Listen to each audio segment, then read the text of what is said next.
Coach, your back four returns all but one starter from last year, and it was a group that allowed the fewest goals in the MAC a year ago. So, Coach, how much of a luxury is that to have such experience that you can rely on as you're building your defensive anchors? I think it's a huge luxury. You get people who've played, like Lauren Kelly, who's played almost 50 some odd college games. Dana Miller, who's very experienced moving to the inside. We lose a big linchpin in that in Courtney Zanotti, a two-time All-MAC player. But, people returning are very experienced, very focused, and they want to achieve it. And I think every day they want to get better.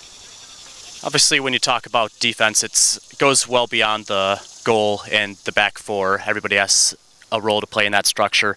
How does everything kind of tie together to form this team's kind of defensive identity?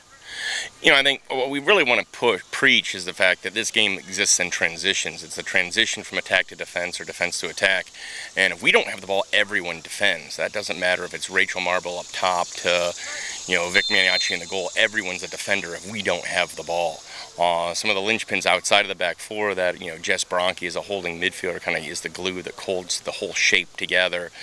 On the outsides we have great speed, so use that as we can defend our opponents much higher up the field, but everyone is a defender. I mean, bring in some young players and some of the freshmen who are great athletes. We're going to use that to our advantage so we can defend all the time and look at that as an opportunity to get the ball back to go score, because that's what defense is trying to do. When you're incorporating your structure, what are some of the things that you harp on philosophically to build this team's defense? I think about it's the fact with defending, we first take a very negative view of it because we have to think of the glass as always half empty because it's something can always go wrong.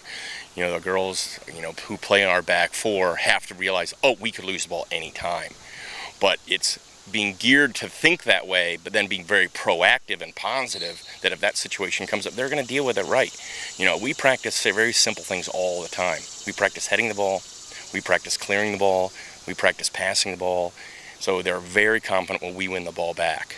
And then they have this idea, and they're very positive with their defending that we know we can go get the ball back and keep it, and then score a goal. Because that's what really defending is about, is getting the ball back and scoring.